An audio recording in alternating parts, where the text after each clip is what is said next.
Buenos días.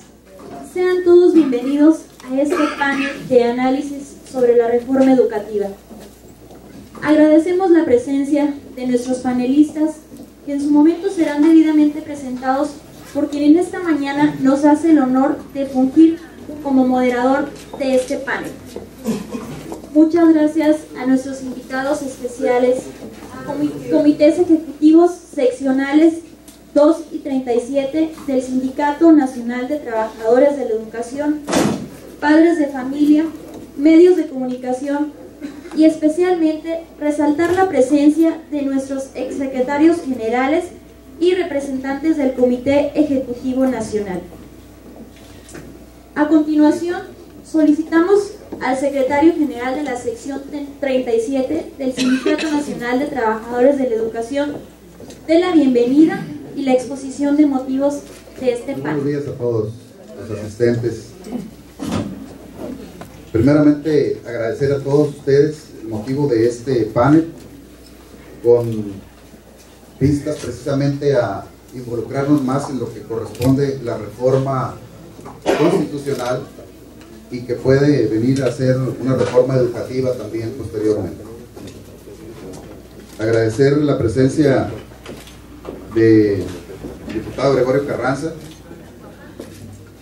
de la diputada Arcelia Galarza, del licenciado Fernando Belmonte, que va a ser nuestro moderador, de los académicos David Tanimoto y del profesor Alfonso Sepúlveda, que nos van a hacer el honor de discernir también y dar sus puntos de vista sobre esta reforma, de los padres de familia, la señora que también nos acompaña y que precisamente es el motivo de que tenemos que estar nosotros involucrando y sobre todo informando a nuestros padres de familia de lo que puede ser de beneficio y de perjuicio también esta reforma constitucional.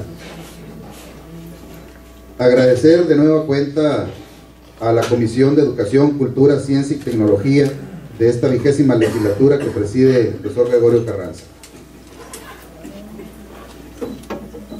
Pero también, sobre todo, la preocupación sobre esta temática que se está viviendo en nuestra organización sindical sobre la reforma educativa, que en sus esencias es una reforma laboral.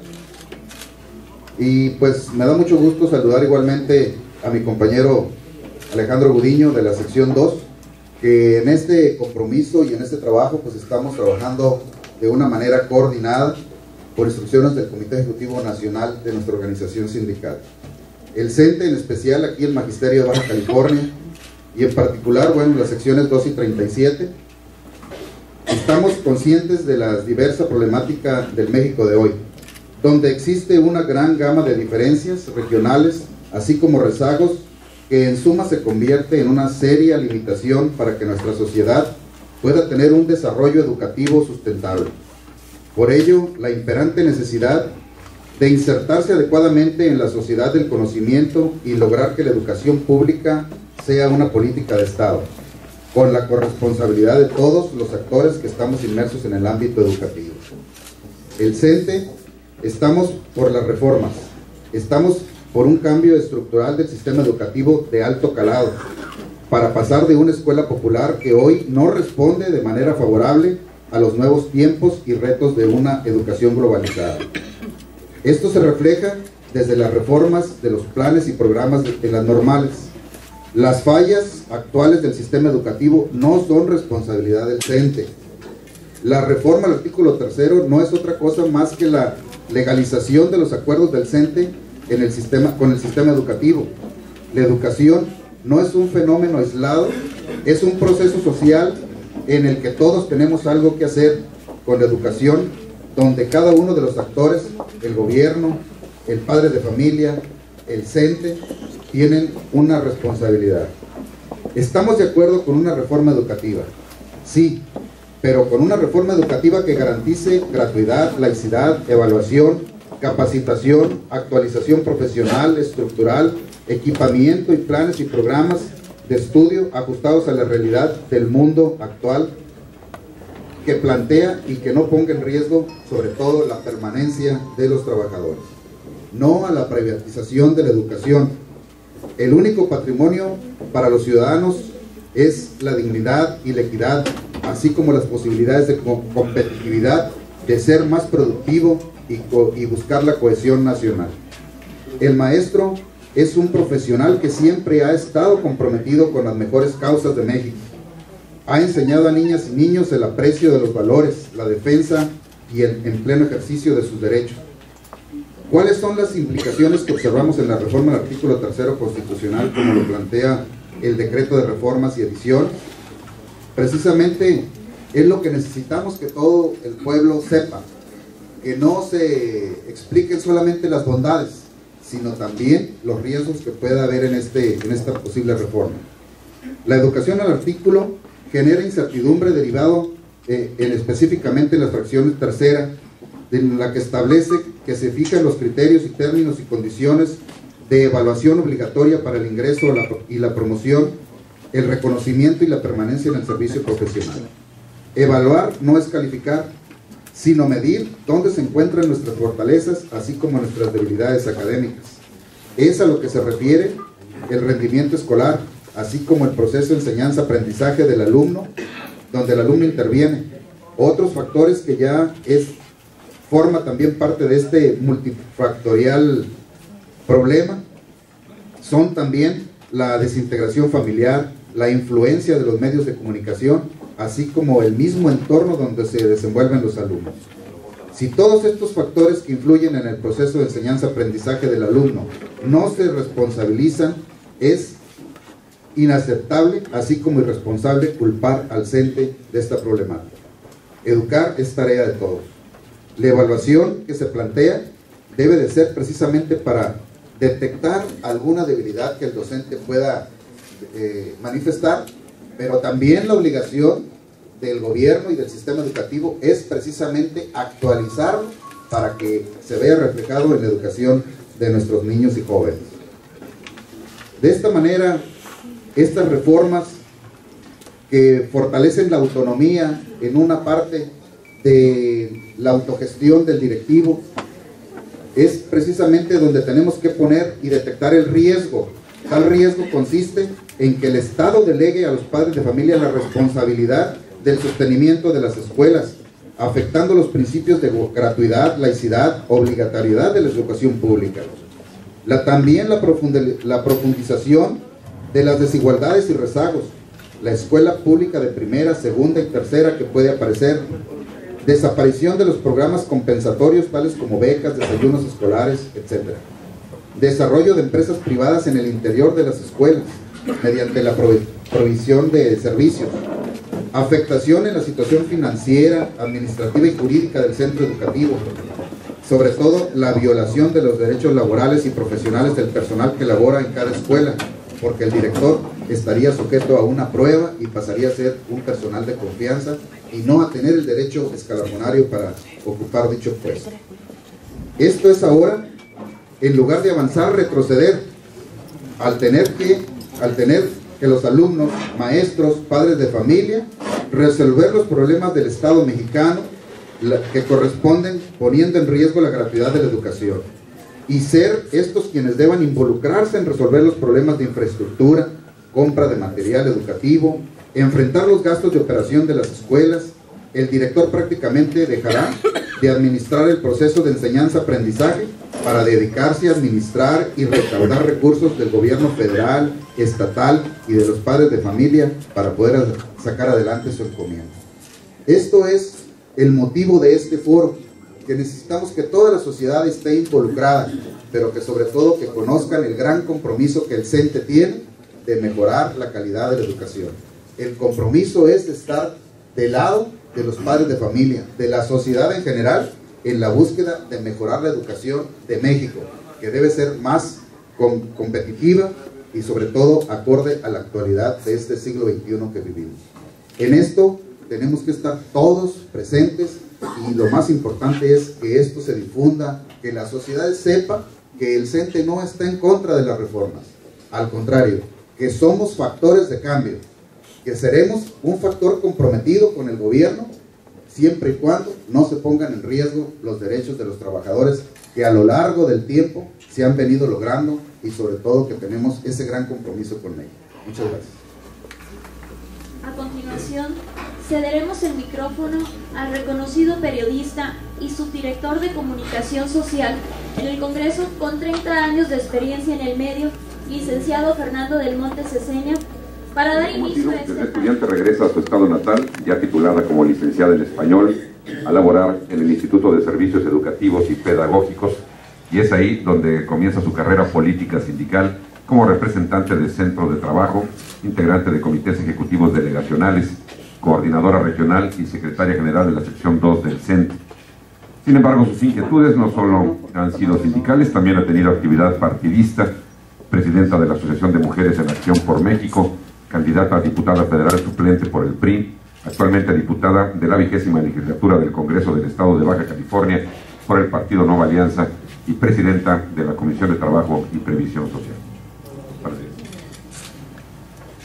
El diputado Gregorio Carranza Hernández, nacido en esta ciudad de Mexicali, un 9 de mayo, estudió en 1987 la licenciatura en Pedagogía en la Universidad Pedagógica Nacional, una maestría en Pedagogía en la Universidad Estatal de Estudios Pedagógicos de Mexicali en 1995, y un doctorado en Educación en el Centro Universitario de Tijuana, Campus Mexicali, en 1998. Es profesora en Educación Básica desde 1986, secretario general de la sección 37 de 2007 a 2010 y actualmente diputado de la 20ª legislatura del Congreso del Estado de Baja California y presidente de la Comisión de Educación, Cultura, Ciencia y Tecnología. Buenos días. Participa también en este panel el doctor David Tanimoto Licona, quien realizó estudios de licenciatura en Ciencia Política y Administración Pública, con especialidad en Política Internacional, y de maestría en Sociología por la Universidad Iberoamericana Santa Fe, en la Ciudad de México, y de doctorado en la Facultad de Ciencias Políticas y Sociales de la Universidad Nacional Autónoma de México. Ha sido asesor de varias secretarías de Estado, como la Secretaría de la Reforma Agraria y de la Procuraduría General de la República, así como consultor de proyectos internacionales de organismos internacionales como el Banco Mundial y la Organización para la Alimentación y la Agricultura de Naciones Unidas, la FAO. Actualmente es profesor titular de tiempo completo por la Universidad Pedagógica Nacional y profesor investigador por varias universidades públicas y privadas. Asimismo, imparte cátedra en varias universidades del país. Buenos días, profesor. El cuarto panelista esta mañana estudió la normal, el señor profesor Alonso Sepúlveda Ornelas, estudió la normal en la Benemérita Escuela Fronteriza Mexicali, la normal superior en la Escuela Normal Superior Nueva Galicia en Guadalajara, Jalisco, realizando su posgrado en el Centro Superior de Estudios Empresariales de Madrid, España, Campus México, Distrito Federal, y en varias instituciones de educación superior. Realizó cursos de especialización, así como diplomados y cursos en diversas áreas de la educación. Fue asesor técnico pedagógico del Comité Ejecutivo Nacional del Sindicato de Trabajadores de la Educación y actualmente es director de la Universidad Estatal de Estudios Pedagógicos. Buenos días, bienvenido. Bueno, para comenzar con este panel, discúlpame, nos acompaña también en esta ocasión una parte fundamental de lo que significa la reforma educativa, que es una representante de la sociedad, una madre de familia, la señora Lilia Magdalena Acuña, presidenta del Consejo de Participación Social de la Escuela Primaria 5 de Mayo del Fraccionamiento Valle del Puebla. Muy buenos días. Para comenzar con este panel, le voy a dar la palabra, le voy a pedir a la diputada Celia Galaza que nos diga cuáles fueron los motivos que le llevaron a votar en contra de esta reforma educativa. ¿Es que el Partido Nueva Alianza está en contra? ¿Es que el Sindicato Nacional de Trabajadores de la Educación está en contra? ¿Es su postura personal? Muy buenos días a todas y a todos. Un gusto saludarlos. Bienvenidos a su casa al Congreso del Estado. No es que Nueva Alianza o tu servidor esté en contra. La postura de ir en contra fue sobre la dispensa de trámite para iniciar. La dispensa de trámite viene con 20 días de anticipación, nos hacen llegar las iniciativas o las reformas de las instituciones. En esta ocasión abrimos nuestro pleno el jueves 27 de diciembre Y era el 31 de diciembre cuando reanudamos y baja la reforma educativa. Comienzan a ver, solicitamos ir en contra de la dispensa del trámite porque es una reforma muy importante que debe de analizarse. No podía ahí fast track, se acostumbra a decir, tener que aprobarla. Dije, compañeros diputados, apóyenme en que esta iniciativa baje a la Comisión de Educación, la revisemos, analicemos. Se votó a favor de la dispensa del trámite. Después viene la revisión, pasa la compañía de toda la reforma educativa y los compañeros dicen, vamos a votar la reforma. Nueva Alianza está en contra de la reforma, pero únicamente en la dispensa del trámite. ¿Cuál era la prisa? La prisa era que ya llevaban 16 estados aprobados la reforma. Entonces Baja California iba a ser el Congreso número 17 y le iba a dar ya la fuerza para decir, ya está aprobada la reforma educativa, se va a hacer ley. Entonces ya la plática aquí con los compañeros dijeron, no, diputada, lo sentimos, va a favor. PAN, PRI, a favor. Nueva Alianza está en contra, pero no en contra de la reforma. Claro que estamos a favor de la reforma. Como maestra, como secretaria general, en el artículo 3, en el tercer párrafo, pues ahí señala que la permanencia del compañero maestro va a depender de una evaluación. ¿Cómo es posible que se violen los derechos de los trabajadores? Entonces, como secretaria general, como maestra, digo, vamos en contra también de esta reforma. El CENTE revisó la reforma. Sentaron, la revisaron. Cuando pasa al Congreso de la Unión, le agregan la palabra permanencia. ¿Cómo es posible que el compañero vaya a perder su empleo por no pasar un examen y creen ellos que es el más conveniente para evaluar? Cuando no evalúan a los funcionarios que tienen una escuela incompleta, sin personal, sin computadoras, sin las herramientas necesarias para el trabajador, evalúan a un alumno que le da también una calificación al maestro cuando el niño no sabe si va desayunado, si no va desayunado, ¿sí? Si el papá trabajó, si le realizó tareas. Entonces eso complementa. Esa es la razón por la que tu servidora, Nueva Alianza, está en contra de la reforma. Hay que evaluar a funcionarios también, hay que evaluar a padres de familia para que juntos podamos tener una buena reforma educativa. Muchas gracias. Es significativo que los dos integrantes de la fracción de Nueva Alianza en el Congreso del Estado hayan sido líderes de las dos secciones sindicales del Sindicato Nacional de Trabajadores de la Educación en Baja California. El profesor Gregorio Carranza, diputado local, votó a favor. Y esto, independientemente de su postura, ahorita nos hará favor de explicarnos, nos habla de la libertad con la que votan los diputados de Nueva Alianza en el Estado, ¿no? Al votar en diferente sentido. ¿Cuáles fueron sus motivos para votar a favor de esta reforma educativa, diputado? Muy buenos días a todos.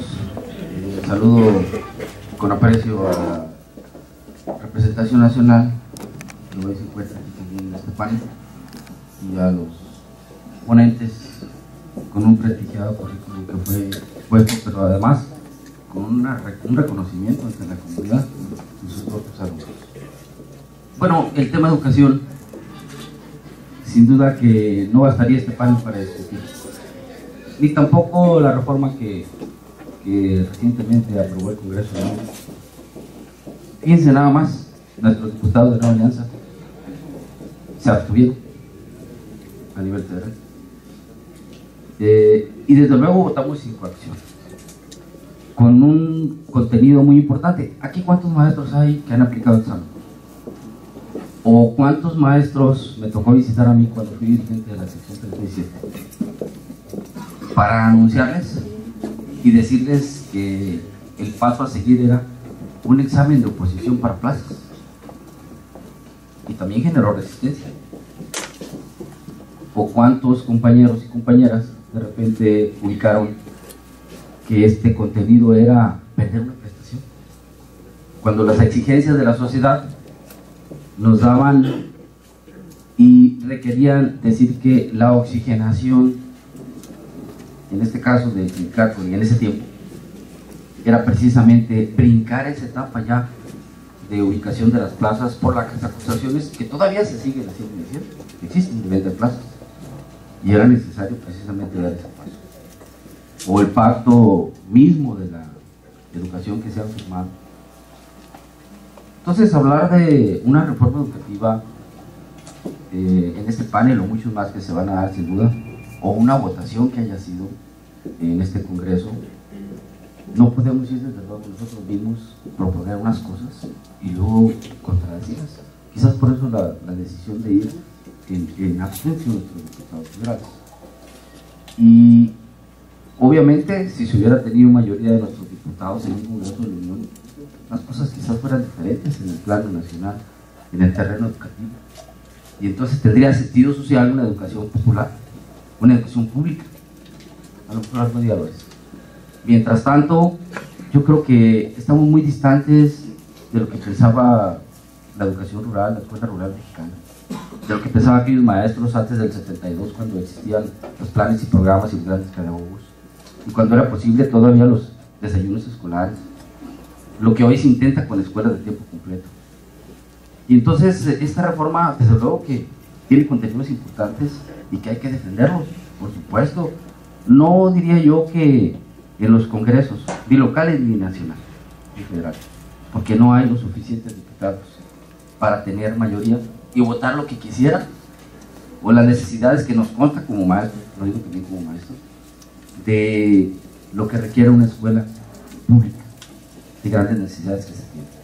Por eso, la proyección de este tema, de este escenario, y de otros más que se han venido dando, como la escuela 16 de septiembre, o como otros paneles más que debe de haber, y con el cual coincidimos, es enviar hacia la comunidad el pensamiento muy afín entre el padre de familia y entre el maestro, de las necesidades y de lo más importante que tenemos, que es el alumno. Porque hoy en día se han encargado voces de decir y de desprestigiar y de dividir, distanciar lo que es un maestro con un padre de familia, cuando debe ser, que debe existir el común denominador de tener lo más importante. Y a veces escuchamos padres de familia queriendo correr a maestros porque les llaman la atención a sus hijos. Y a veces escuchamos padres de familia denunciándolos y pidiendo el cese para ellos. De eso se han encargado voces que son enemigas del sistema desde luego de educación pública, popular, que tengan las escuelas las mejores condiciones. Y se dice, desde luego, que con las aportaciones que se reciben de becas de 5 pesos, se tienen escuelas modelos. Por supuesto que sí, pero no se dice que es obligación del gobierno tenerlas. ¿Por qué? Porque se quieren apoderar de las escuelas, de la educación, para privatizarla con un proceso que desde luego y sin duda está teniendo efecto, y por eso es necesario y es sumamente importante salir a decirle a la sociedad que el único camino es precisamente reencontrar esa identificación, porque no hay más, porque la gran masa, porque la gran cantidad es la gente necesitada, y es la gente que necesita una educación de calidad, y es donde no se ha atendido como debe de ser estas exigencias que se vienen dando en muchas comunidades y en la gran mayoría de las escuelas. Entonces, los proyectos, propósitos importantes que contempla la reforma, desde luego que muchas de ellas fueron propuestas y fueron emergidas de congresos y con congresos estatales y nacionales que propusieron los maestros, que propusieron los congresos de padres de familia, y por supuesto que requirieron de encuestas y reuniones que se han tenido a lo largo y ancho del país. Yo creo que no podemos estar nosotros en contra del bien y de lo bueno que pueda tener, y por supuesto que estamos, y dejo muy en claro mi posicionamiento y la de esta institución que representa a mi dirigente, en este caso aquí en la sección 37, que representa a la maestra universitaria a nivel nacional, CENTE. La defensa de la escuela pública no tiene vuelta, ni los derechos de los trabajadores. Es una sola ruta, y en este caso nuestro líder aquí también de la sección 2 en Baja California, que debe ser una sola promoción. Entonces, ubicar la identidad de los maestros con los padres de familia y con la sociedad, esa es la ruta, en las necesidades, y exigirle a los gobiernos que cumplan con los porcentajes que exige la OCDE, la ONU, la UNESCO, y que cumplan. ¿Por qué no lo dicen? ¿Por qué no anuncian? ¿Por qué no dicen las voces que critican al magisterio y que critican y que le echan la culpa a los maestros de que somos los culpables hoy en día de los bajos porcentajes de las pruebas enlace, PISA, y todos los exámenes que se han inventado, porque son un pretexto para esconder la realidad que se ha habido en otras escuelas. Culminaría mi participación por esta parte. Muchas gracias. Doctor David Tanimoto, en su opinión, esta reforma aprobada ya por el Congreso de la Unión y por cerca de 20 congresos estatales, es decir, es una realidad, ¿sirve para satisfacer esa necesidad, esa demanda, esa preocupación nacional de tener una educación de calidad que permita egresar a estudiantes y a profesionales competitivos en el mundo actual y que aparte sea accesible para la población? ¿Va en ese sentido? ¿Será un paso? Antes que nada habría que dividir aquí. La reforma se induce a lo laboral, cuando en realidad estamos hablando de una mejora en el ámbito educativo, por un lado. Y por otro lado, esta parte coercitiva es la que queda en duda, porque como internacionalista me gustaría ver algunos antecedentes que se dan en el contexto internacional y en el cual se está insertando México. México está bajo la batuta de lineamientos de organismos internacionales, cuando estos organismos internacionales han presionado para que se haga. No es en sí el mejoramiento de la educación, sino es una presión externa que está presionando a México para que se evalúe, y que se evalúe bajo ciertos factores que tienen que ver con otras cuestiones. México lleva más de 60 años siguiendo los lineamientos de organismos internacionales, de la UNESCO, de la OCDE, del Banco Mundial, del Fondo Monetario Internacional, y nada más no la atinamos. Seguimos buscando la fórmula para que salgamos de este problema. Y aunado a eso, nos insertamos en un nuevo ámbito internacional complejo. Y ese ámbito internacional complejo es que ya somos un mundo globalizado, tenemos que competir con otras naciones, queramos o no. Tenemos que preparar a los jóvenes para que compitan a nivel internacional, y México es un país joven en este sentido. México se empieza a modernizar a partir de los años 90. Llevamos 20 años modernizando la educación, y todos los jóvenes que apenas están egresando a la universidad apenas son competitivos en este ámbito internacional. Y seguimos presionando también, por otro lado, en que esta reforma de la evaluación a los profesores tenga que haber directa o indirectamente en la privatización de la educación. Esto se ha visto en otros países, no es novedoso. En Chile, desde los años 60 se están haciendo este tipo de programas y no han funcionado. Incluso con bombos y platillos anunciaron que Chile había mejorado su sistema educativo, pero no tiene fuentes de trabajo. Tiene el mismo porcentaje de ninis que tenemos nosotros, que son jóvenes que ni estudian ni trabajan. Entonces, ¿para qué capacitan también a esos jóvenes si no tienen fuentes de trabajo, por un lado? Es decir, el fenómeno educativo es un fenómeno integral, es un fenómeno multifactorial, donde la sociedad tiene que ver. No es posible que se hable de evaluar a los maestros cuando me gustaría que esos 360 diputados que votaron a favor, votaran también a favor para evaluarse ellos mismos. Hay países donde para ser diputados te hacen un examen para tener un conocimiento mínimo de historia y de política. Si no, no puedes ser ni siquiera candidato a elección popular, un cargo de elección popular. Cuando tú entras a una comisión tienes que respaldar por lo menos 4 años de experiencia en la comisión a la que tú estás entrando, porque no puedes entrar a aprender. Y son evaluados. Incluso el Ejecutivo puede ser evaluado en un plebiscito de revocación del mandato. Entonces, si vamos a hablar de modernizar, ¿por qué no hablamos de modernizar todas las instituciones?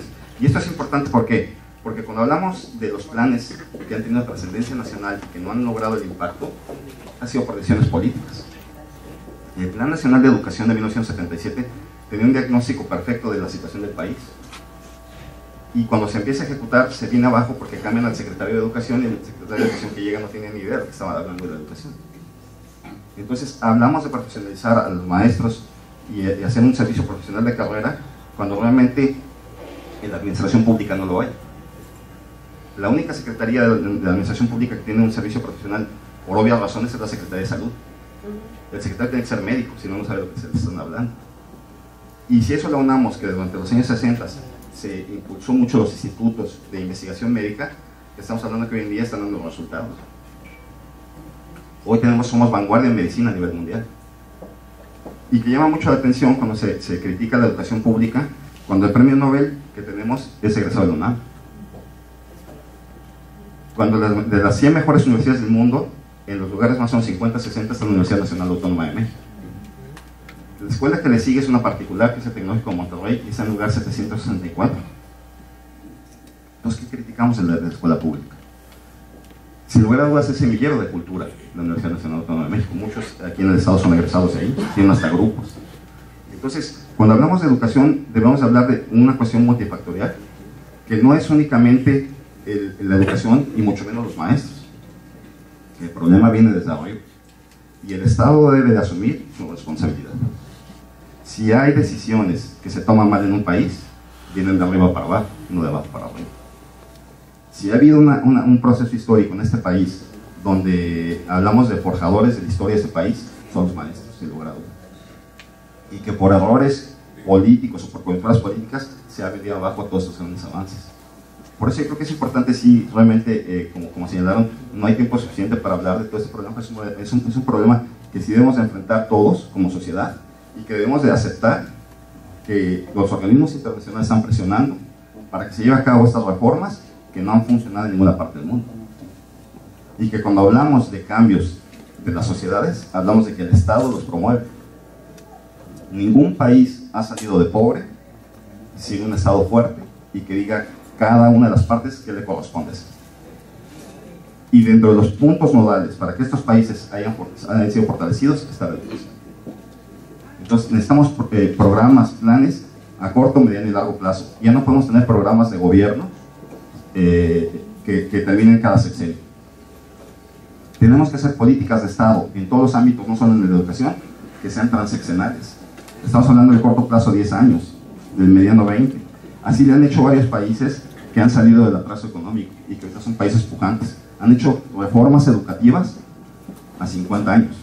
Los países que hoy en día, estamos hablando de los países BRIC, que hoy están saliendo del atraso económico, están empujando sus reformas, que empezaron con reformas educativas, su cambio se logró en 50 años. Tampoco podemos hacer un cambio de un día para otro. Y yo creo que sí se debe de hacer un ejercicio de que la sociedad es corresponsable y todos somos corresponsables de la problemática. No podemos señalar a alguien como responsable porque todos somos corresponsables. Y que es muy importante, por supuesto, señalar que cuando entramos en esta corresponsabilidad, todos debemos de asumir nuestra responsabilidad, porque hoy en día todos evadimos nuestra responsabilidad echándole la culpa al de al lado. Los padres de familia piensan que por pagar una colegiatura ya el maestro le tiene que enseñar a niños a comer. Cuando el niño llega a que el padre de familia le ayude a la tarea, pues viene cansado del trabajo. Cuando hablamos de familia, hablamos de una familia tradicional cuando la familia ya es uniparental. Cuando hablamos de una situación de hablar con el niño de forma tradicional, estamos hablando de un niño distinto, un niño que se educa a través de la computadora, es un niño web. A eso se referían cuando hablaban del fin de la historia y del último hombre, o sea, la nueva sociedad, el niño web, el ser de la información.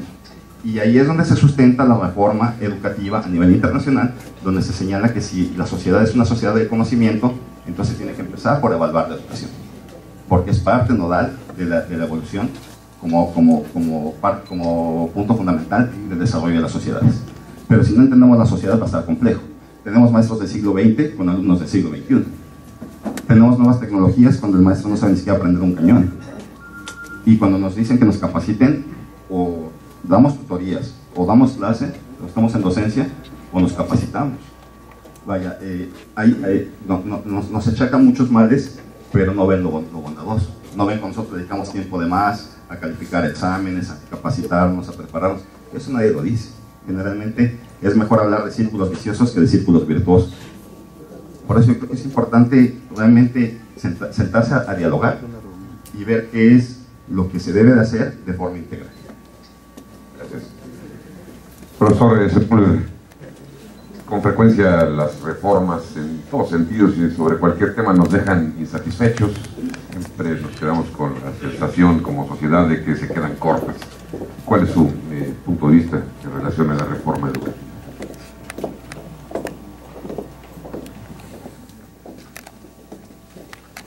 En respuesta a esa pregunta de que si esta reforma se quedaría corta, bueno, yo iniciaría diciendo que no tiene características de reforma, porque realmente no lo es.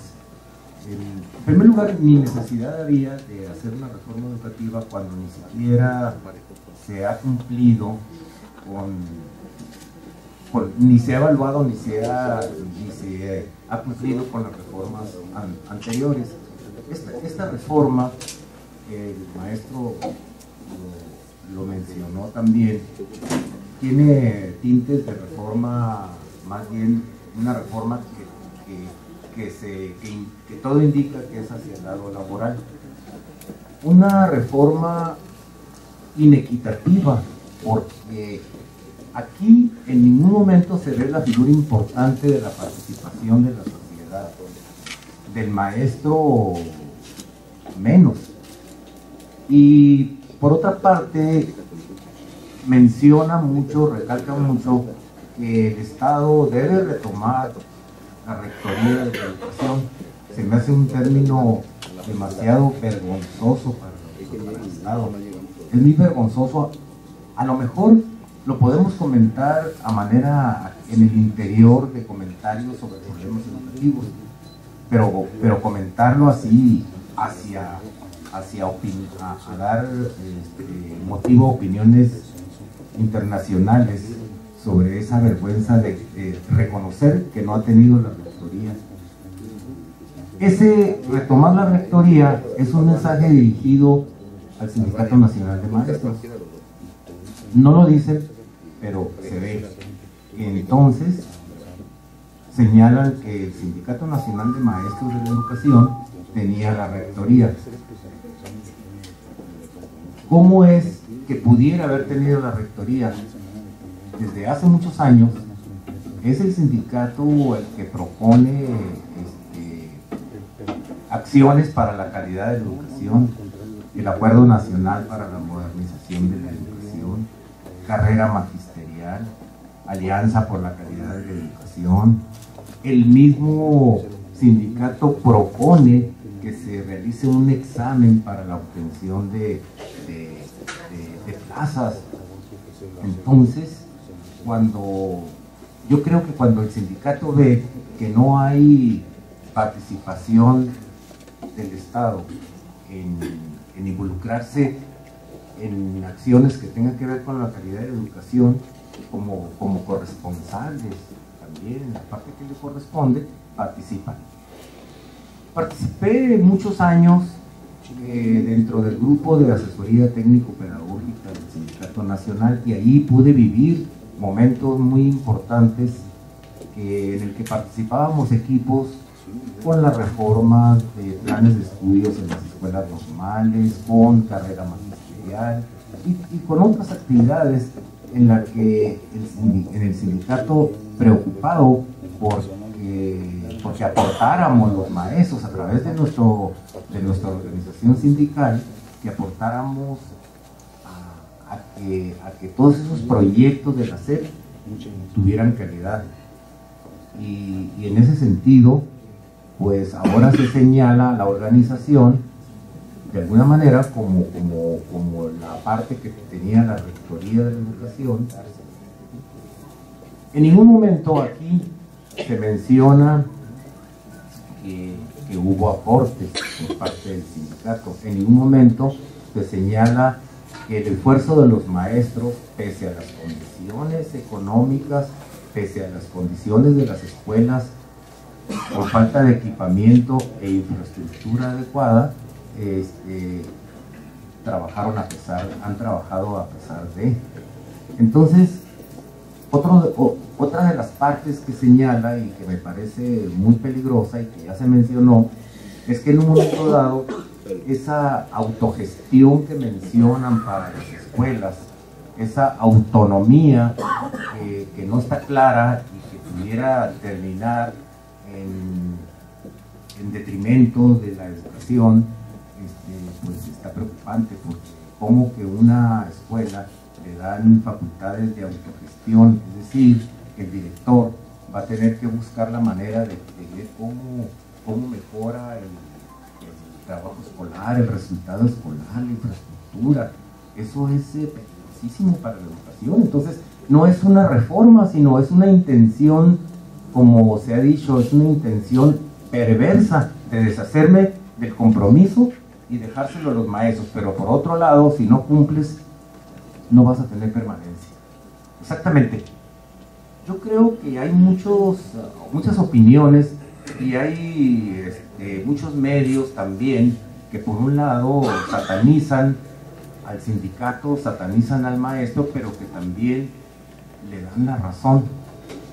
te dan la razón, porque pese a todo, todos nos hemos formado, la mayoría en una escuela pública, y hemos hecho muchas grandes cosas con los conocimientos que hemos adquirido y con las experiencias que hemos tenido en la educación pública.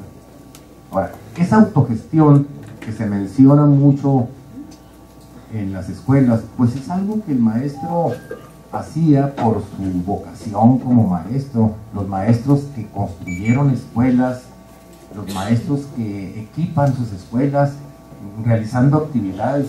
Ahora resulta que ese afán de mejorar, de tener una escuela más digna, ahora va a ser obligación, pero no dicen con qué lo va a hacer. En ningún momento se menciona absolutamente si los recursos van a ser los suficientes. No se puede tener una reforma educativa con resultados de calidad si el gobierno no está dispuesto a decir, le voy a invertir en términos económicos, tanto. Así no vamos a poder llegar. Inclusive el espíritu de nuestra Constitución, del artículo 3º,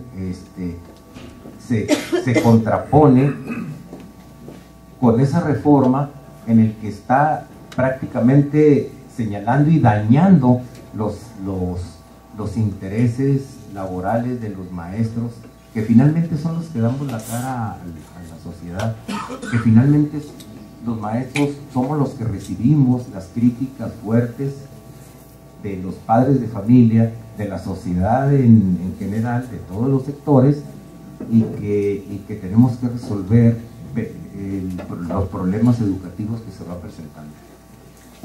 Participé también, hasta hace poco, en la OIF, que es el organismo federalizado que participa en la elaboración de las características y de los reactivos de los exámenes para la obtención de plazas.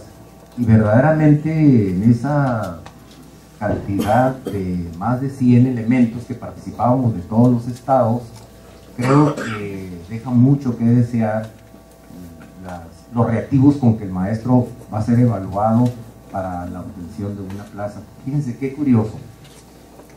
Allí, en el documento de la reforma, dejan olvidado a las normales, a la formación. Hablan de actualización de los maestros, pero no le ponen interés, ni siquiera dejan por un lado la formación de los maestros, pero en las normales se está viviendo un problema muy grave, que es de planes de estudios que están por cambiar y cambiando, y que son planes de estudios que no contemplan una formación por competencias. Y los exámenes para ingreso a una plaza, casi, por no decir todo, están elaborados a base de reactivos que tienen que ver con competencias, cuando el maestro que acaba de terminar la normal no lo formaron así. Entonces allá hay cuestiones que no son las adecuadas para poder que logremos y que participemos los maestros en una educación de calidad. Entonces, como una conclusión a la pregunta, esta reforma es inadecuada, esta reforma es inequitativa y tiene etiqueta. Y esa etiqueta es hacia los maestros de una manera muy perversa, en contra de sus derechos como personas que están trabajando y que tienen también el derecho de subsistir, de realizarse y de prosperar. La actualización que ahí se menciona, tampoco se dice en la reforma cómo se va a realizar y cómo es en realidad. En realidad el maestro paga de su sueldo la capacitación y la actualización en todo el país. Así es. Entonces está preocupado más el maestro y el Estado le está exigiendo lo que no le está dando en términos económicos, ni de espacios tampoco, porque lo tiene que hacer en horarios que no tienen nada que ver con sus horas laborales. Entonces, es una reforma inequitativa y es una reforma con un señalamiento muy claro a perjudicar a la gente principal del proceso educativo, que es el maestro. Gracias, profesor. Sería interesante conocer también el punto de vista de la sociedad civil, de los padres de familia, desde la óptica del padre de familia y en base a esa corresponsabilidad que ya se ha mencionado aquí, que deben de tener los padres, no dejar toda la responsabilidad de la educación en los maestros. ¿Cómo debe de actuar la sociedad? ¿Qué papel deben de jugar los padres de familia? Y su opinión en términos generales sobre la reforma, por favor, Lilia Magdalena Acuña. Gracias. En lo poco que yo leí, en ningún aspecto veo que hablen en cómo van a mejorar la educación de nuestros niños, en cómo van a abastecer a las escuelas de más infraestructura, de las necesidades que tienen. El maestro por sí solo, yo creo que no puede tener toda la experiencia, o tal vez la tenga toda la experiencia, pero le hacen falta muchísimas herramientas para contribuir con esta educación.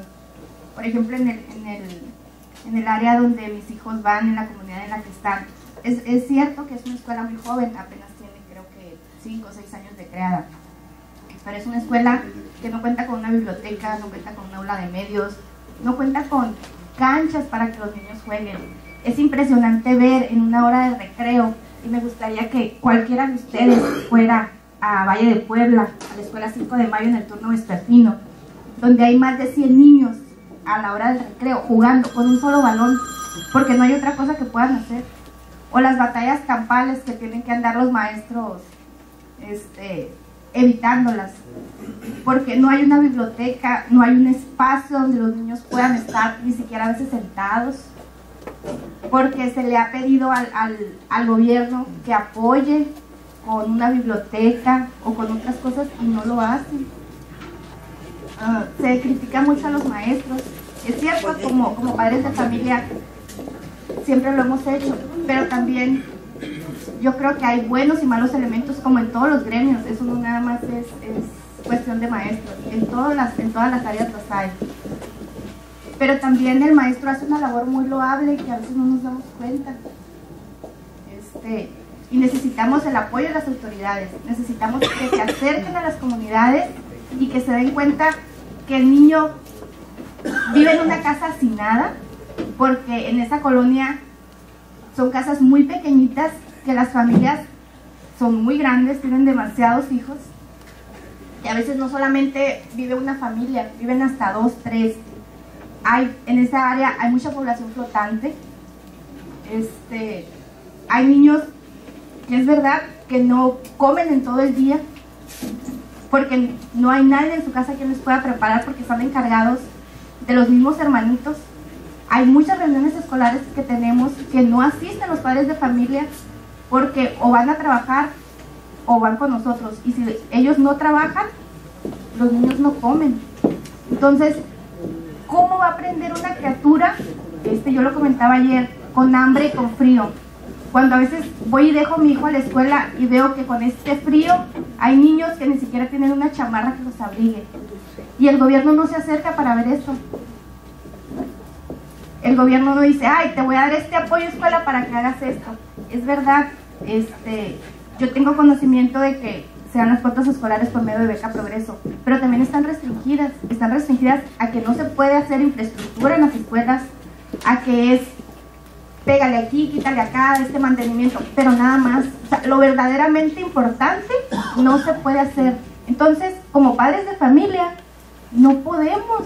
O sea, a lo mejor uno que otro sí puede dar una aportación, o a lo mejor en otra colonia, pero en la colonia donde mis hijos estudian, los padres de familia no pueden dar una aportación para ningún tipo de mejora a la escuela. Por lo que te comento, ahí o te ayudan para algo en la escuela, o el niño come ese día. Entonces yo creo que lo primero que tenemos que ver aquí es cómo se va a ayudar a la sociedad en general para que los padres tengan a lo mejor no más tiempo, pero que también le den tiempo de calidad a sus hijos y en conjunto con los maestros se mejore esa educación. O sea, no podemos darle o echarle toda la culpa a los maestros. Y tampoco estamos en contra de que los evalúen, pero pues hasta donde sé, desde hace años se evalúan. El problema es que ahora quieren evaluarlos bajo un estándar que no existe, porque hay un abismo, como les comento, o sea, ni siquiera de un estado a otro, aquí de una colonia a otra. O sea, es abismal. Muchas gracias, muy interesante. Doctor Tanimoto, hemos escuchado aquí cuestiones relacionadas con la reforma. Se dice que es inequitativa, se dice que no alcanza pues a todas las necesidades para mejorar la educación, que va más dirigida a lo laboral, como usted lo mencionaba. Hablamos de cuestiones socioeconómicas, como lo menciona la señora Acuña, la realidad económica del país que impacta cualquier cosa. Y mencionaba usted modelos educativos que no han funcionado y que eventualmente se tratan de copiar. No podemos copiar o no debemos copiar el modelo chileno, tampoco podríamos copiar el modelo finlandés cuando nuestra realidad es totalmente distinta, o el japonés. ¿Cuál sería el modelo mexicano, brevemente, desde su óptica? ¿Hacia dónde deberíamos de ir caminando? No hay una fórmula como tal, negro recetario como tal. Los países que han logrado consolidar un avance de forma integral en la nación han tenido factores determinantes para poder realizar estos avances. El primero es que el Ejecutivo, que el Estado acepte su función y tome la batuta del desarrollo nacional con proyectos a largo plazo. No podemos seguir con políticas de gobierno, tenemos que hacer políticas de Estado. Y esas políticas de Estado significan prioridades nacionales. En México se han hecho programas de Estado. La Semana Nacional de Vacunación no es de un partido político y se sigue haciendo y así se abatieron una serie de enfermedades. Entonces esas políticas que son prioritarias, el Estado tiene que decir hacia dónde vamos. Él es el que tiene que marcar la pauta. Y los países que han logrado fortalecer estas áreas, principalmente la educación, la agricultura, entre muchas otras, han invertido en tres factores que me parece interesante. El comercio, porque las naciones que se han fortalecido han sido a través del comercio, con una participación en la iniciativa privada, porque son los que tienen los recursos para poderlo hacer, en conjunción con el Estado, y teniendo muy en cuenta dos factores, que son la agricultura y la educación. Y la educación no es como se piensa, como una política lineal del Estado, sino de forma descentralizada, viendo las necesidades de cada una de las zonas, de las regiones, y poder desarrollar un tanto las políticas de Estado, pero de forma regional y de forma local, de forma de lo local. Es decir, es invertir la lógica. Nosotros pensamos de forma piramidal porque el Estado hace las líneas hacia la comunidad, pero nunca invertimos las necesidades de la sociedad hacia el Estado, que hacen otras naciones. Incluso, por ejemplo, hay países como Alemania que tiene 10 fronteras y cada frontera tiene necesidades distintas. Entonces tiene que centralizar la educación, porque no puede enfrentar una educación centralizada con esa visión y con esa problemática geoestratégica. Incluso los Estados Unidos también tienen muy descentralizados sus programas educativos dependiendo de la zona, de los estados, no tienen cierta independencia. Entonces yo creo que esos factores han permitido que se fortalezca como nación, porque yo insisto, la educación es una visión integral, no es únicamente unifactorial, sino es multifactorial. Parece muy interesante esta cuestión de la descentralización y bueno, contando aquí con la presencia de exdirigentes sindicales, actualmente diputados estatales, con los dirigentes actuales, quien quisiera tomar la palabra en representación pues de la postura magisterial de cómo descentralizar, qué tanto se puede avanzar independientemente de lo que ocurra en el centro del país o en el Congreso de la Unión, qué tanto se puede avanzar localmente en la mejora de la educación. Por favor, Jorge. Yo entiendo que este es un asunto de compromiso social, debe ser un plan integral del gobierno, desde luego, una planeación estratégica donde no debe faltar lo principal, que es el recurso económico, porque sin recurso económico no se puede transformar ni se puede educar a medias, haciendo intentos, buscando culpables y sancionando hacia dónde se pueden buscar culpables y sobre todo en vez de tener aliados a los maestros, debe ser un compromiso con los maestros, porque el maestro debe ser un aliado del gobierno, desde luego, para impulsar y para moldear, desde luego, los ciudadanos que se quieren y que deben de empezar desde edad temprana. Por esa razón consideramos que la planeación estratégica de cualquier gobierno deberá ser, y si no está el recurso económico para hacerlo en esa planeación y compromiso social, no habrá gobierno que pueda con ello, donde estén incluidos los valores, donde estén incluidos los conceptos de honestidad, donde estén incluidos el compromiso social, y pueda, desde luego, en esa planeación integral, no solamente, desde luego, a través de la educación, que es la palanca, cumplirle a todos los sectores, y que el padre de familia esté tranquilo, y que vaya a su casa sabiendo que va a mantener a su familia con un empleo, y que la madre de familia esté tranquila también, hoy que se ha convertido también en colaboradora de la monitorización del hogar. Entonces surgió todo ese abandono, precisamente por la falta de recursos y que no alcanzan a mantener su familia. Entonces, desde esa óptica, y desde luego impulsado desde los propios congresos, pero con una gran palanca y desde luego con la voz de los maestros, se podrá lograr. Bueno, pues creo que para abundar más y dar que la conclusión a este panel, el tiempo vuela, un tema se puede llevar horas en su análisis. Profesor Budiño, por favor. Gracias, Fernando, muy amable.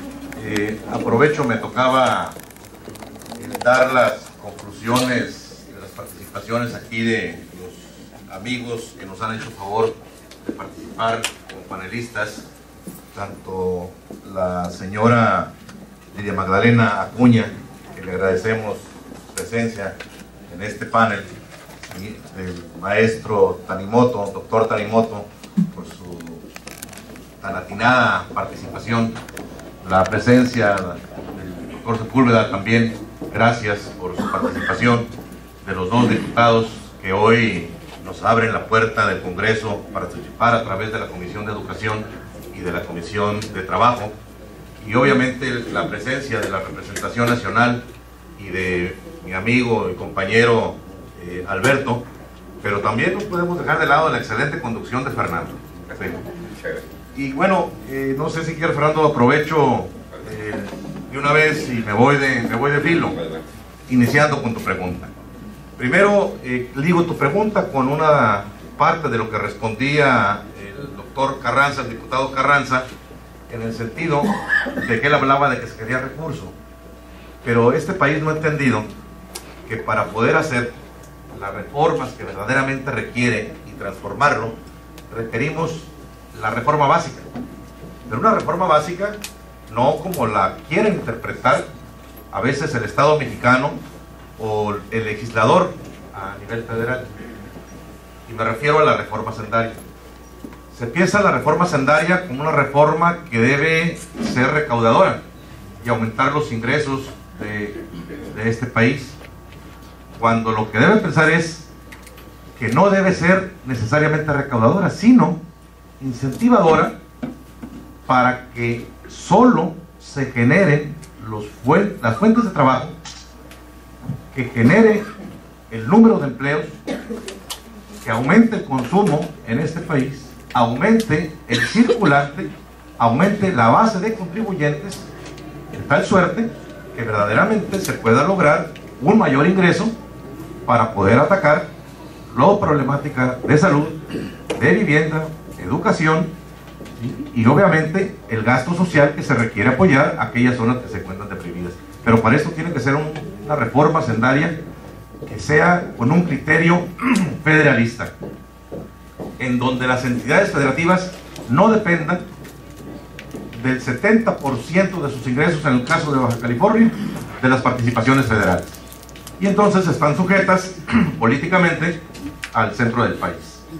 Y esto pues se ve reflejado también con la pregunta directa de la descentralización o de la desconcentración del sector, en este caso educativo, que tendría que ver encaminado también de las facultades necesarias y suficientes con el recurso suficiente para poder invertir aquí. Y en una de las conclusiones que daba el doctor Sepúlveda, en el sentido de que no se puede en un momento dado hablar de una reforma educativa o hablar de una reforma constitucional que pretende elevar la calidad de la educación si por otro lado no se destinan los recursos y se invierte en la educación. Y para ello, bueno, requerimos que haya mayor presupuesto. Acompañan una reforma constitucional sin acompañarla para hacer lo que pretenden y dicen que quieren hacer, sin el recurso suficiente, y en lugar de aumentar el presupuesto de egresos de la Federación, lo reducen. Entonces aquí hay una incongruencia.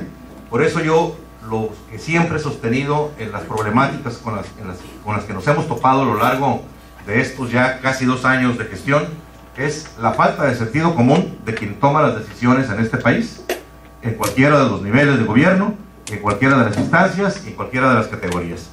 Si nosotros no logramos privilegiar que se desarrolle el sentido común y que los funcionarios actúen con lógica, difícilmente estaremos en un momento dado ante la posibilidad de poder tener logros y avances en este país. Por otro lado, quiero comentar, en Baja California, quizá por el nerviosismo por ahí hubo una confusión, y con la mecánica de que aquí en el Congreso el voto 17 es determinante para las reformas constitucionales. Baja California fue la tercera en aprobar la reforma constitucional. En efecto, le hicieron en fast track sin dejar ninguna consideración a los diputados de que ni siquiera leyeran la reforma más que ahí, en el momento del desarrollo del pleno, lo cual obviamente ante unas circunstancias de esas, con los movimientos que se tienen aquí en el propio Congreso, pues a veces no les permite ni siquiera razonar un voto. Y por otro lado, bueno, la votación en el Congreso de la Unión fue de 490 votos a favor, 10 abstenciones en lo general, pero en lo particular, ¿sí? En el caso del Partido de los Diputados, en lo particular votaron en contra. ¿Sí? ¿En dónde?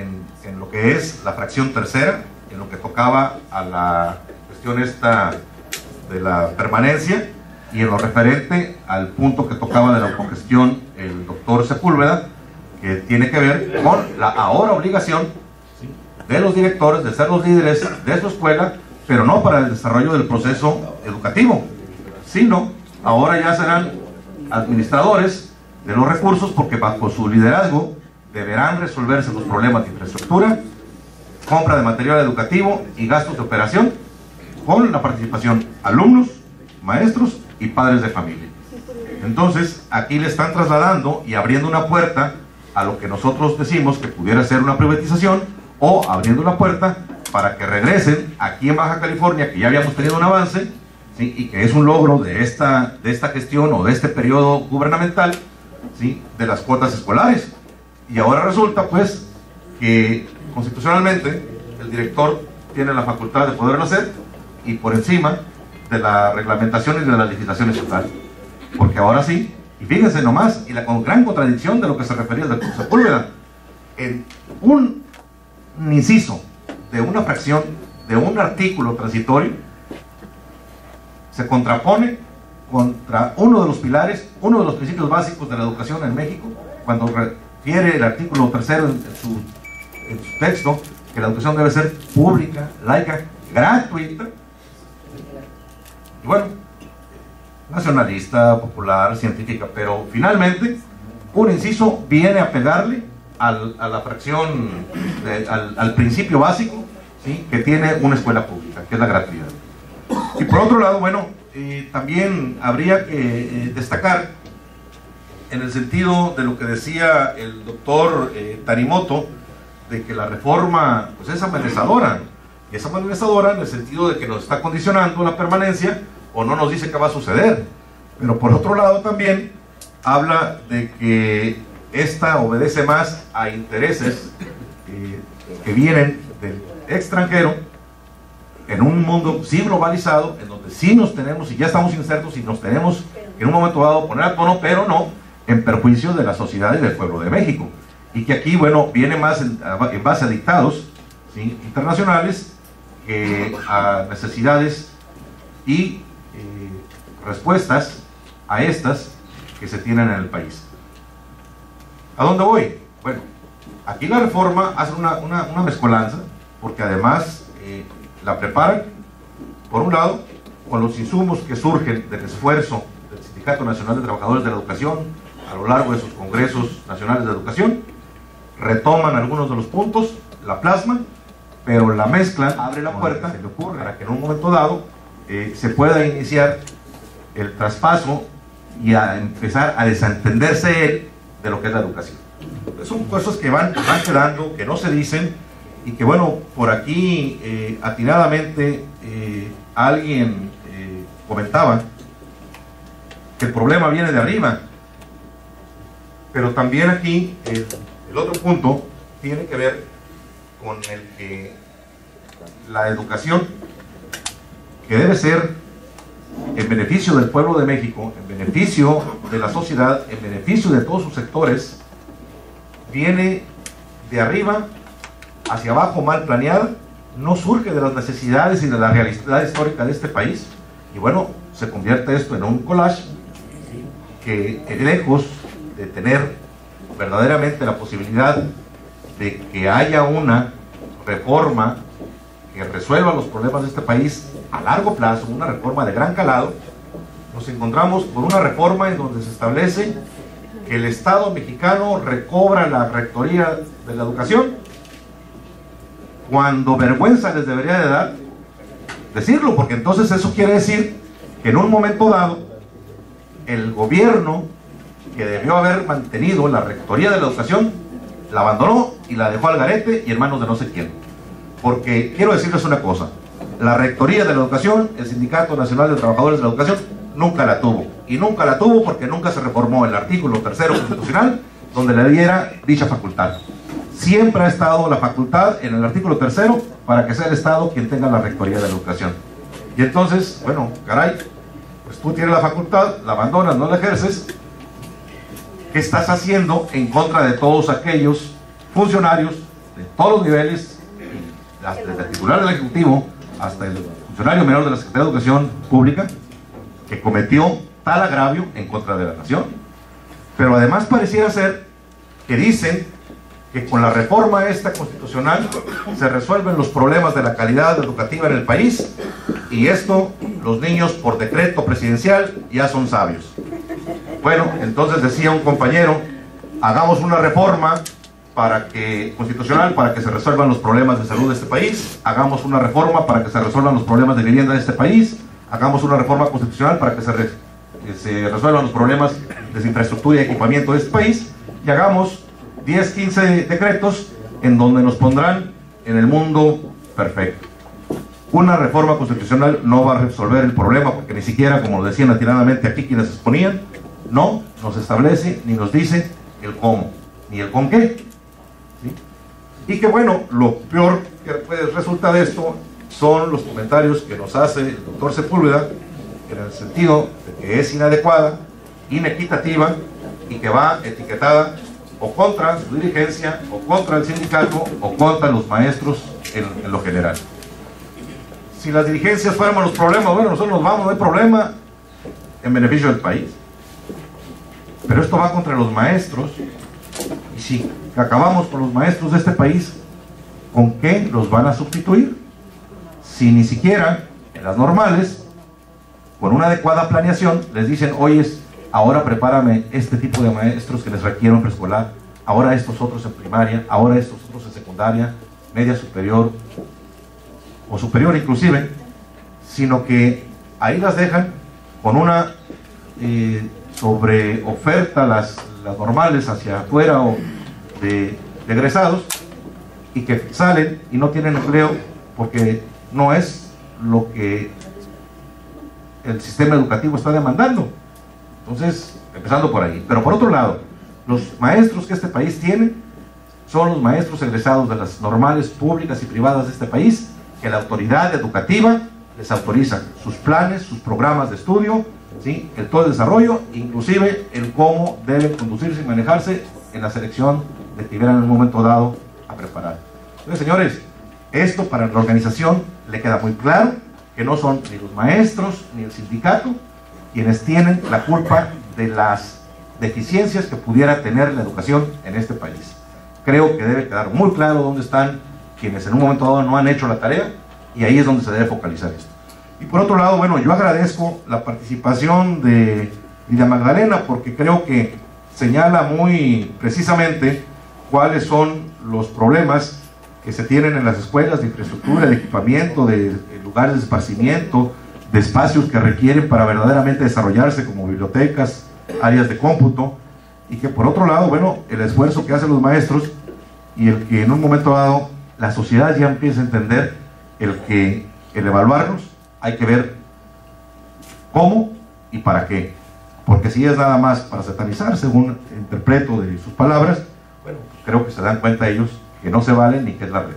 Es lo que yo pudiera comentarles y agradecerles a cada uno de los participantes, ¿sí? La señora Magdalena, el doctor Danimoto, doctor Carranza, diputado, a mi amigo Alberto, a la diputada Aracelia, a la representación nacional, Tere, Jorge, y al doctor Sepúlveda, que siempre nos han apoyado y distinguido con su participación en este tipo de eventos. Fernando, gracias. Gracias, profesor Gudiño. Bueno, se encuentran presentes también aquí con la representación del Sindicato Nacional de Trabajadores de la Educación, los maestros Teresa de Jesús de León Martínez y Jorge Vega Campos, representando las secciones 37 y 2 respectivamente. Si quieren añadir algo, hacer alguna aportación, algo que no se haya comentado aquí, o comentar sobre lo que se ha dicho aquí. Como ya lo refería los panelistas, es muy extenso. Tiene muchísimas implicaciones, y esa es la parte central que el sindicato ha venido haciendo, que se debe de revisar contextualizado íntegramente la educación, porque solamente se sesga y se quiere revisar una sola parte, pero lo más crítico es que solamente busca también a quién culpar. Es evidente que hay un interés de la Organización Mundial, la OCDE, y sus implicaciones o sus sugerencias han sido muy bien adoptadas por un organismo llamado Mexicanos Primero, que también Mexicanos Primero, en sus datos estadísticos y en sus reportes que señala, que son muy propios de los que la propia Organización Mundial, que cito, también lo ha hecho, incide en la necesidad solamente sesgadamente en algunos aspectos que inciden en el sistema educativo, pero desconoce lo más esencial, como lo decía ya el doctor Tanimoto. Tenemos maestros formados en el siglo XIX, alumnos del siglo XX los maestros, alumnos del siglo XXI, y lo más triste, escuelas del siglo XVIII. Ojalá lo entendamos bien porque lo comento. Bien lo decía la madre de familia, si observamos que en la ciudad las carencias y las condiciones en las que se desarrolla el trabajo de enseñanza-aprendizaje carece de elementos tan esenciales en el desarrollo de los alumnos como infraestructura, importante sobre todo en esta era del conocimiento en la que los niños deberán de aprender en otra circunstancia a la que la generalidad de la población estamos acostumbrados o fuimos educados. No se ve o no se quiere reconocer que es una acción que debe de contener total e integridad en la revisión de todo.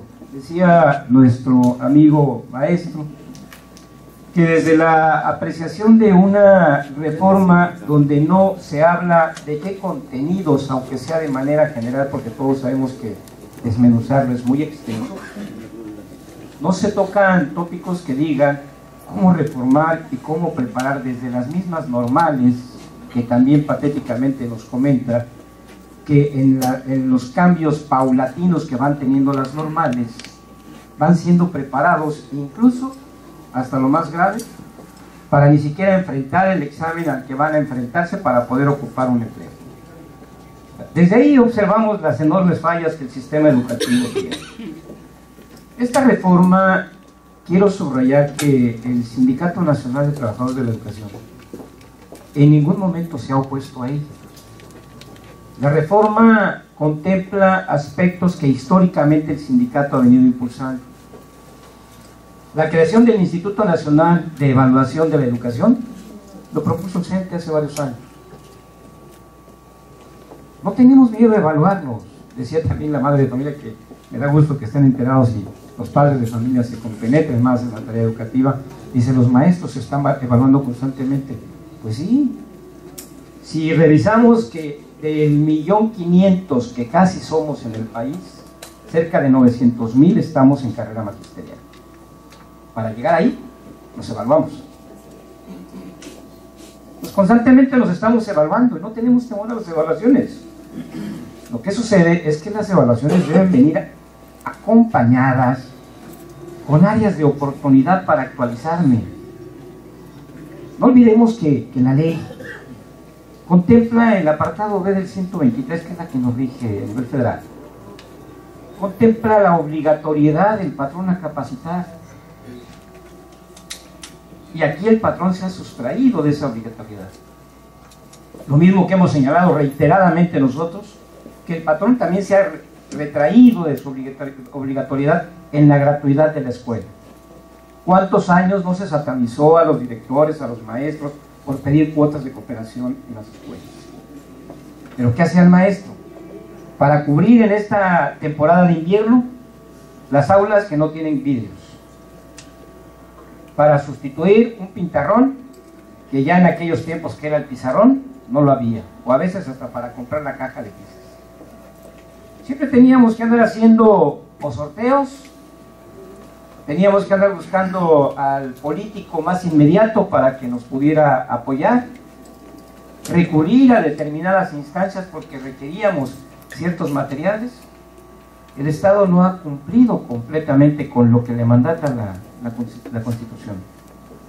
Sin embargo, el sindicato ha venido insistiendo en ciertas reformas, en grandes reformas que pueden contribuir a elevar la calidad del servicio, porque es nuestra materia de trabajo y es lo que más acuñamos los trabajadores de la educación, nuestra materia de trabajo. Y qué mejor que tenerla en excelentes calidades y ofrecerla en ese sentido. Lo que queremos, lo que deseamos, es primero que no se, a través de una reforma, se pretenda quitarle al maestro lo que durante muchos años ha logrado conquistar y que la misma ley también se lo consagraba, que era la inamovilidad en su empleo. Hoy aparece ahí, son los riesgos que avisó el sindicato, una frase que pone en riesgo esa estabilidad laboral. Otras partes importantes de la reforma que también nosotros subrayamos, que ya lo han dicho muy bien nuestros compañeros, o algunos que han participado antes que el servidor, es la parte de la gestión social, que también nos preocupa mucho, porque resulta que el director, más que estar organizando las actividades académicas o las actividades técnicas de enseñanza-aprendizaje, hoy también se tiene que convertir en el administrador. Lo que hace tiempo nos quitaron, que ya no fuéramos nosotros los directivos los que hiciéramos las cuotas de cooperación, hoy no lo vuelven a regresar, pero con carácter de obligatorio. Y además se deja también la obligación por ley al padre de familia, que tampoco existía antes. Recuérdense que las cuotas eran cuotas de cooperación voluntaria, así se denominaban, voluntaria entre comillas, pero así se denominaban. Y ahora no, ahora es por obligación que la ley lo contempla, y tendrán que ver y cubrir las necesidades de la escuela. Y también les da la obligatoriedad de promover algunas acciones que les permitan hacerse de recursos, como el manejo de proyectos productivos, llámese microempresas, en donde tenemos el enorme riesgo de que iniciativa privada se nos meta y al final de cuentas tengamos las escuelas charter, como ha sucedido en otros lugares, que también ya lo señalaba muy bien el licenciado Gudiño. El sindicato, reitero, no se opone en ningún momento a modernizarnos, a que se eleve la calidad del servicio educativo. Reitero, es nuestra materia de trabajo y nos interesa que se eleve, sí, pero que no ponga en riesgo ni a los padres de familia ni a los niños de tener una escuela pública gratuita, ni mucho menos tampoco amenaza a sus maestros con el asunto de la permanencia en sus labores. No, esto sería motivo dejar abierto si alguien quiere hacer alguna votación, algún apunte adicional. Señor, por favor.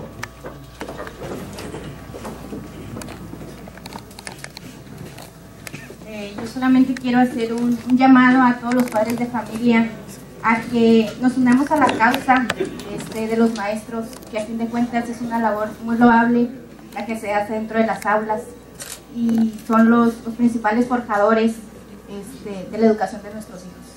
Gracias.